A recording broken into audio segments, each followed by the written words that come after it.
Alright everybody, what's up? Today we are back on the lake, and what a matter of 24 hours weather-wise. Yesterday it was a high of 70, you know, beautiful day. Today it is in the 40s. Now it's starting to feel more like fall over here, but figured we're gonna make the most of our day. It is supposed to rain pretty hard very soon, so I do have my foul weather gear on. I'm hoping to test out a few different rigs to catch crappie and other freshwater species, but real quick while we're paddling, here's what we're going to be using.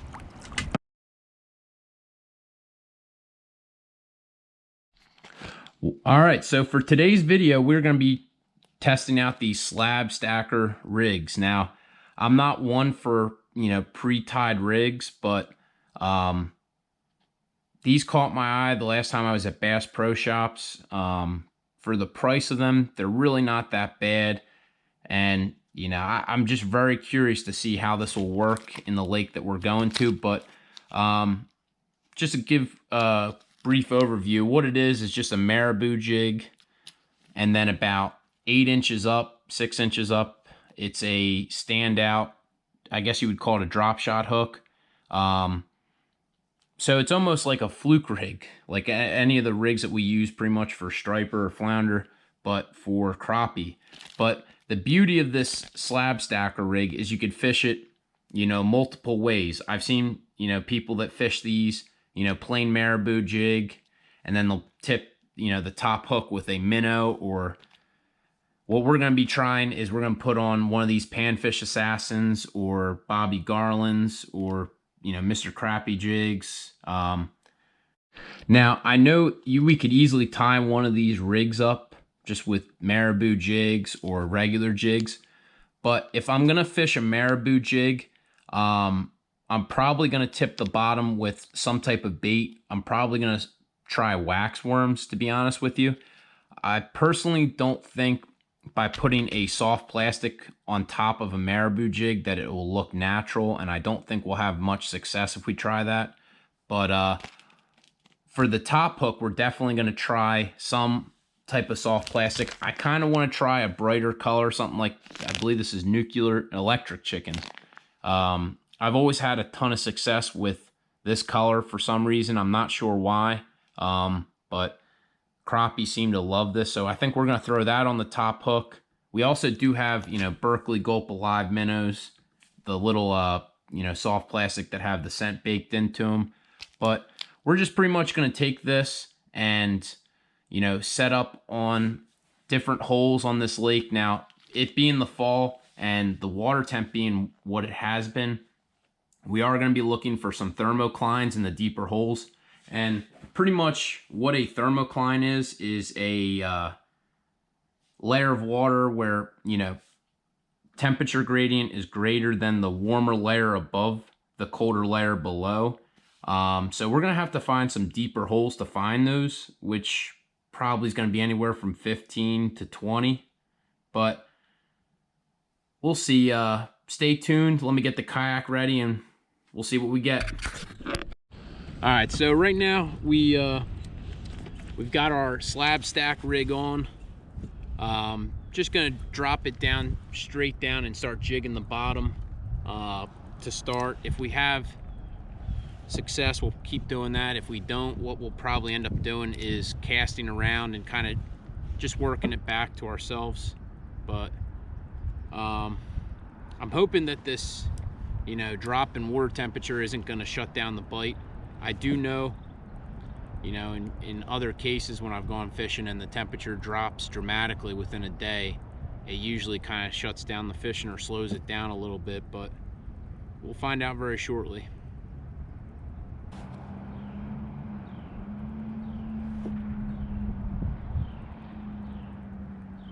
Got him, baby. Oh, son. First fish of the day actually feels pretty good, size-wise. Oh, son. Oh, it was a bass. Oh, man, we lost him at the boat, but that was actually not a bad-sized bass. He absolutely smoked the top drop shot bait, but that's a good sign, man.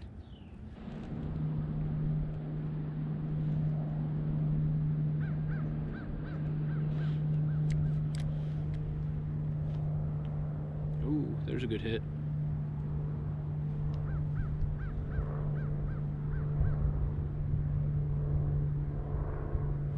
Oh, there we go. There we go. Son, that might have been the one we lost earlier. That time we got him in. Let's freaking go. Let's freaking go. That is an absolute slob. Oh man, oh, I'm about to lose my rod overboard.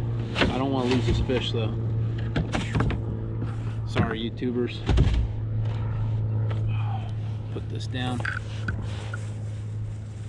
That is an absolute chunk, man. Look at that freaking crappie. That's what we came to catch, a slab.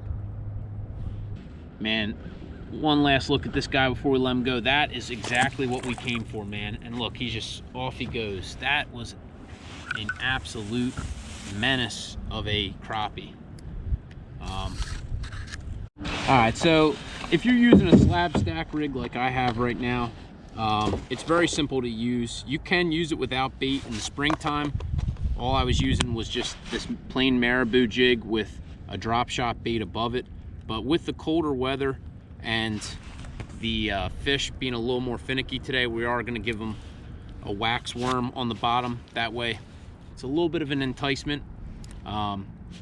What's kind of crazy, I never really found out about wax worms until, you know, a couple years ago. And how I actually found out about them was watching on the Outdoor Network, a guy who does ice fishing on the upper Mississippi River, and they were catching salmon-sized yellow perch on them through the ice. And I figured, you know what? Why don't we give it a shot? Maybe we can use them up here and try and get some similar species to chew on them. Some of the fish can be finicky and won't hit, you know, certain soft plastics as hard as they will. And sometimes you do have to, you know, move on to a little bit of fresh bait or live bait just to get them to cooperate with you. Got him, got him, got him on the jig. Son, oh son, that's a slab. Dude, look at that slab. That is an absolute pig. See, this is what we came for, man. Slabs. And I mean, they're crushing this drop shot bait on the top too, which is kind of nuts. And that's just a soft plastic. They got to be hungry. Now I will say this, man, you want to be, when the weather's like this, it's like I say when we winter perch fish, you don't want to be stingy with bait, man.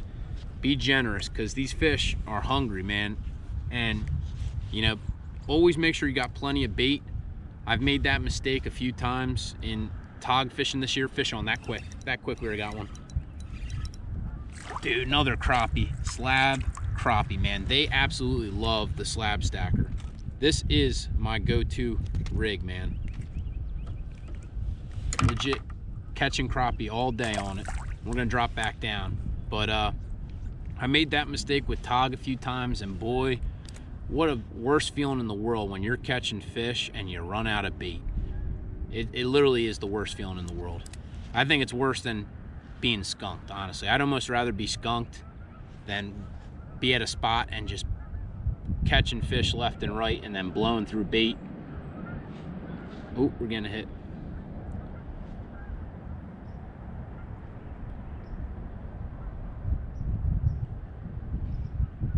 Oh, son. You could always tell when it's a crappie and when it's, oh, that's definitely something different. That's definitely something different. That's definitely something different. Holy moly. I was gonna say, you could always tell the difference in a hit. I don't know what that is. Oh, we got a big old catfish. Big old cat. Oh, son, that's a different species of cat. That looks like a bullhead. Now, I could be wrong, but that looks like a bullhead catfish.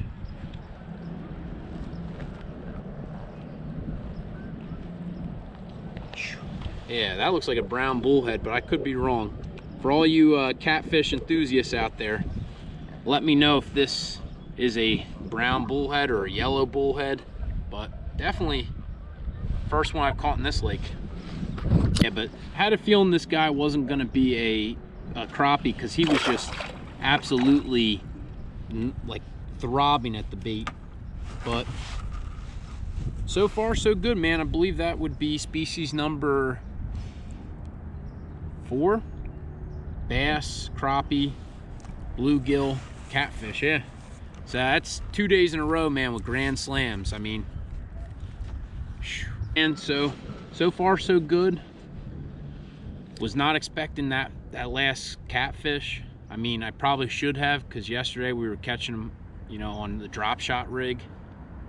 But that was definitely a different species of catfish that we just had, because we didn't have anything like that yesterday. We had, I believe they were channel cats, but still gonna look at the pictures of it a little bit more. That way we could kind of narrow it down to what species it was. Oh man, sun. Oh, sun, and I pulled it out of its mouth. Oh, let's drop it back down. Man, I am like getting a little too excited. Ripped that one literally right out of its mouth, but it came back and got it. It came back and got it. Let's go. Bigger gill. Look at that gill.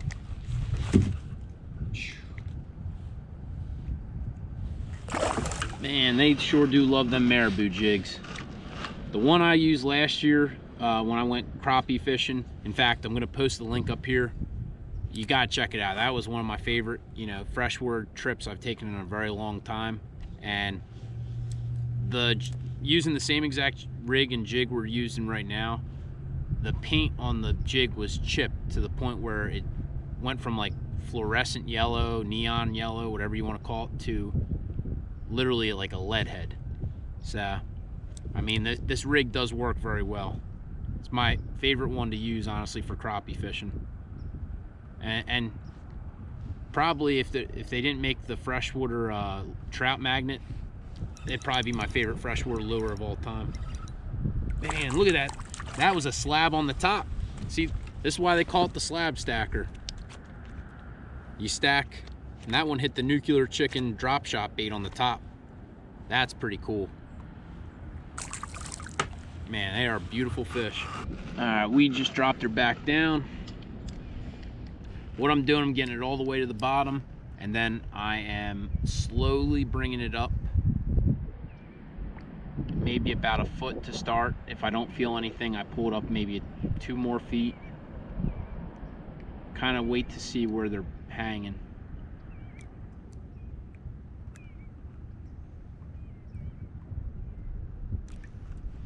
In fact, I'm gonna check. I haven't looked at our depth finder in a while. One of the beauties, though, man, of the deeper sonar is, you know, it's as easy as pulling up your phone and just loading. And see, I'm seeing fish, but they're a little bit higher up in the water column than where my bait is. So what I'm gonna do, I'm gonna adjust. I'm gonna bring my bait up, you know, 3 feet off the bottom. I was just 2 feet, but it does look like they're about 3 or so feet off the bottom. So we're gonna put it right in front of their face, dropping it a little bit just so I can make sure. Okay, so that's bottom right there. I'm gonna slowly bring it up. I mean, we're right in the strike zone right now, according to this. Oh, look, as soon as I adjusted that, we're getting hits again. Fish on, baby. As soon as we adjusted, we got back on fish. And see, that's the beauty of the deeper sonar.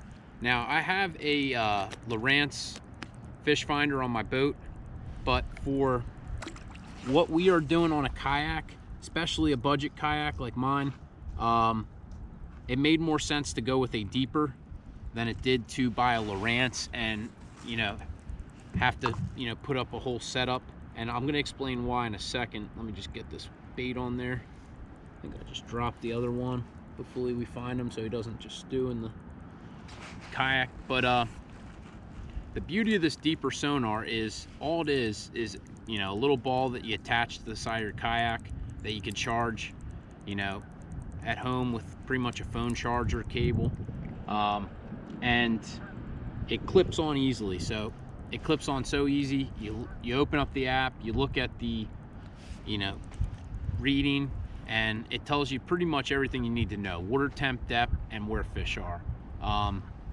One of the drawbacks I would say is it's not as detailed as, say, a Lowrance or a Garmin or any name any brand of fish finder or depth finder or sonar, whatever you want to call it. But for what we're doing, it is perfect. I mean, it literally is easy to put on, it's easy to charge, easy to use. You don't have the fanciness of like side scan and structure scan and all that stuff. But if you're like me and you're fishing whenever you get the chance to, you don't necessarily need all those gadgets and gizmos. I mean, for what I'm doing, as long as I know what the water temp is and the depth, I mean, the rest to me comes pretty easily if you're in the right spots. I mean, it is nice to have some type of scan to tell you when fish are there, but it's not a make or break thing in my opinion. Because when I was looking at buying a Lowrance for this kayak, I kind of was dreading the fact of having to have a battery that I'd have to keep charged to fish on. Some people say you can leave, you don't have to drill a hole in the bottom to put the transducer, but I didn't want to have to even chance that. But not a little bluegill.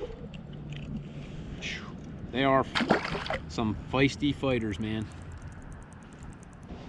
Tell you what, man, a lot of people are probably saying, why is this guy out crappie fishing in October when he could be catching stripers where he's at? And the reason is, man, this is addicting. I mean, it's similar to tog fishing in the sense of you're literally dropping straight down, and as soon as it hits bottom, you're catching fish. And I don't think anybody in their right mind would argue that catching fish is not fun, but everything's got its seasons, you know what I mean? Like, I enjoy crappie fishing a lot more in the fall and the spring. I do it in the wintertime as well, but it's a little bit harder in the sense that the conditions are usually less than ideal, I guess you would say.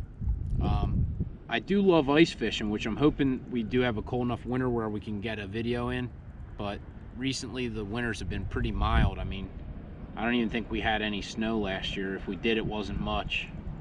So, kind of waiting to see what type of winter we have.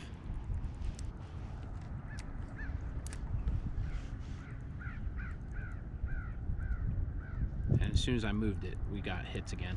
Got him. Got him, son. Got him. Man, must be a bunch of gills down there mixed in with crappie and bass. Thrill of the gill, baby. All right, man. We are dropping her back down. See what we can get next.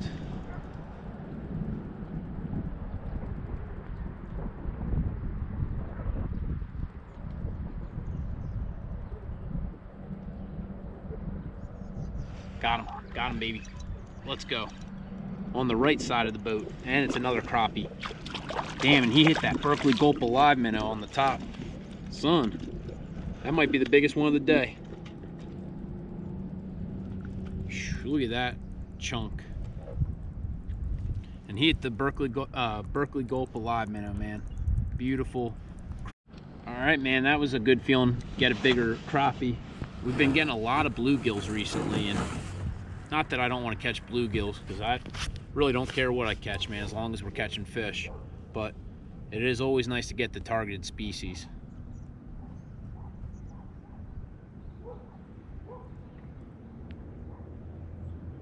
Man, those crappie definitely have a distinct hit. I was saying in the last video, the bluegills are like machine gun taps.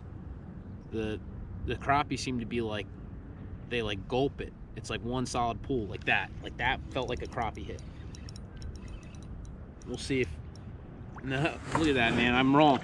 See, I don't even know anymore. That was a bluegill. Bigger bluegill, so that's why it probably felt like a crappie. But that one just grabbed it and went. Usually with the crappie, that's what you're getting, but bluegills kind of seem to be that annoying tap, tap, tap. I guess it's the smaller ones we could classify it as. Oh, fish on again. Oh, fish off. We're gonna drop it back down though. That quick he came back for it. That quick he came back for it. Son, and that one's, man, they are one freaking lively fish, these bluegills. Absolutely inhaled the gulp of live minnow. So far, so good. Literally just dropped our bait to the right of the kayak, which is probably a difference of maybe 3 feet. And that quick, we've already been getting more hits. But part of it, what I think it is how we're anchored. The wind keeps swinging us back and forth, and that definitely can have an effect when you're getting hits on the same spot over and over again, and then you swing a little bit off of it and the bites kind of slow up. But we're getting hits right now. Just waiting for a bigger, there he goes, bigger hit. Man, the gulp minnow, man, right now is out fishing the everything else. Ooh, this guy's got some type of funk on him. Look at that, man. I don't know what that is. Poor fish. Some type of parasite. Let's get him back in the water. And let's put a new waxworm on the bottom. Nice fall day of fishing so far, man. Really can't complain. I mean, geez, as soon as that hit bottom, we're getting hits. But those did not feel very big, so we're gonna let it sit for a minute. Hopefully some bigger fish come over on it.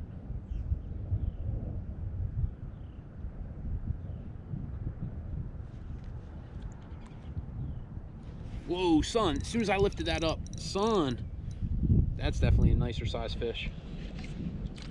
Man, look at that slob of a bluegill. Holy moly. That is a chunk of a bluegill. It's funny, as soon as I lifted that up, that guy was absolutely right there to eat. I will say this, the only thing we haven't had today is a double header, which I'm a little disappointed, but I think part of it has been I've been trying to set the hook right away on whatever I'm feeling hits on. If I just sat, like we just got one right now, I just sat there and let it, I bet if I dropped this guy back down, we probably could get another one on the top hook. But that is probably the smallest little paper mouth we caught today. Beautiful little crappie.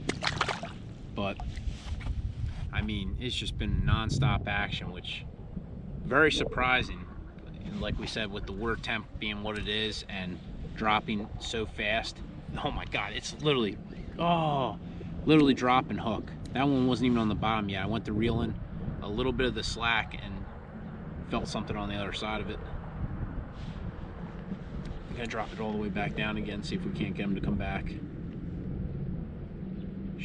I mean, that was just, oh, that was a bluegill, little bluegill. It's just absolute feed fest right now.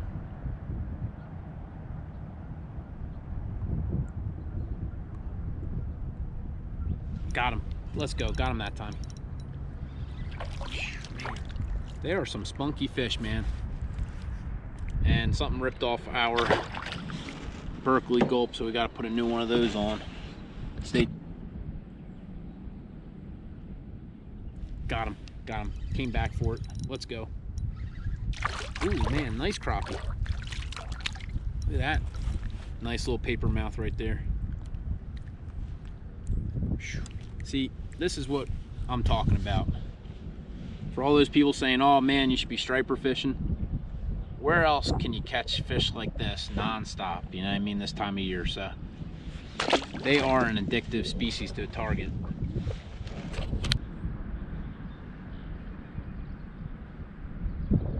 Oh, fish on. Oh man, he dropped it. I dropped him. Gonna drop it back down, see if we'll come back for it. Yep. Oh. Got, oh my god. What the? Oh my god. Oh my God. What the heck? I don't know what this is, but man, it absolutely smoked the bait.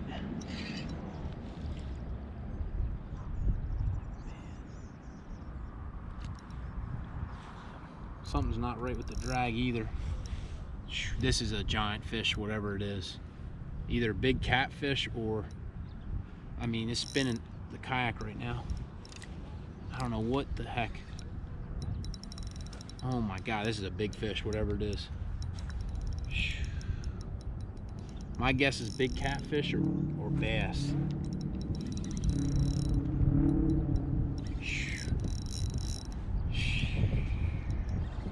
I just want to see what it is. I really don't care if we get it in the boat. Big old catfish, man. Look at this freaking slob. And he hit the drop shot bait.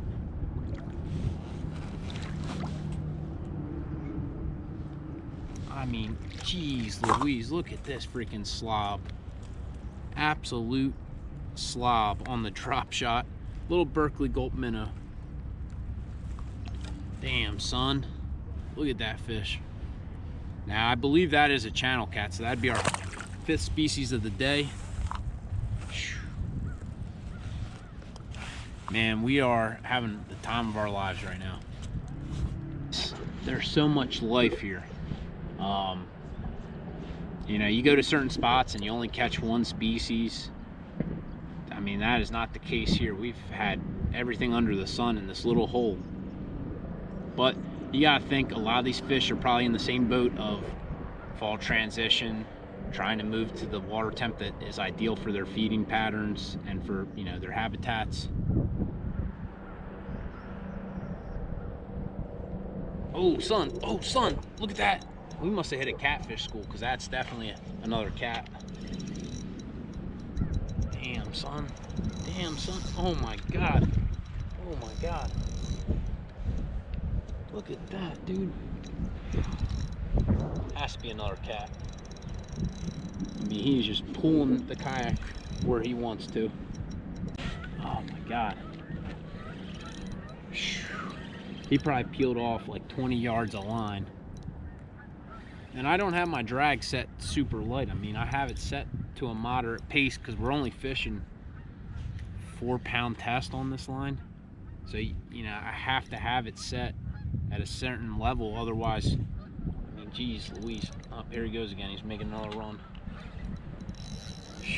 I mean, these things, definitely a bigger catfish, for sure. Oh yeah, another channel cat. Woo-wee. Woo-wee. Man, what a beautiful specimen that guy is. This guy's gotta be thanking his lucky stars that we're not making catfish nuggets tonight, man. We're gonna let this guy go. But man, they sure do fight. Now, if you were watching my one of my previous videos about fishing during the remnants of Hurricane Delta, you know that we take advantage of our time, and we don't have much time to fish, so anytime we get the chance to get out, we do. I mean, fish on. Might be another cat. No, dude, it's a big crappie. You know what I mean? I could have sat at home and complained that it's, you know, 40 degrees out and raining, but you can't catch crappie sitting on your couch, man. Remember that. But beautiful fish. We're just gonna let him go. It's also an NFL Sunday, man. If you're like me, I really don't want to sit at home watching football, yelling at the TV because, you know, one of my fantasy players didn't get in the end zone, or, you know, my team's not playing well, which seems to be every Sunday. I'd rather be out here on the water catching slabs.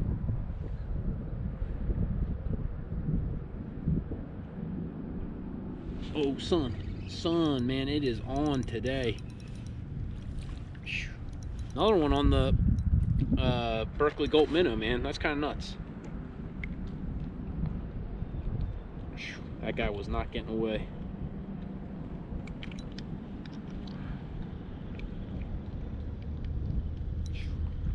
go. All right, guys, I hope you enjoyed today's video, man. As always, leave a comment down below. Let me know what you thought. If you're not a subscriber, click that subscribe button. I promise you will not regret it. Have a great night, guys.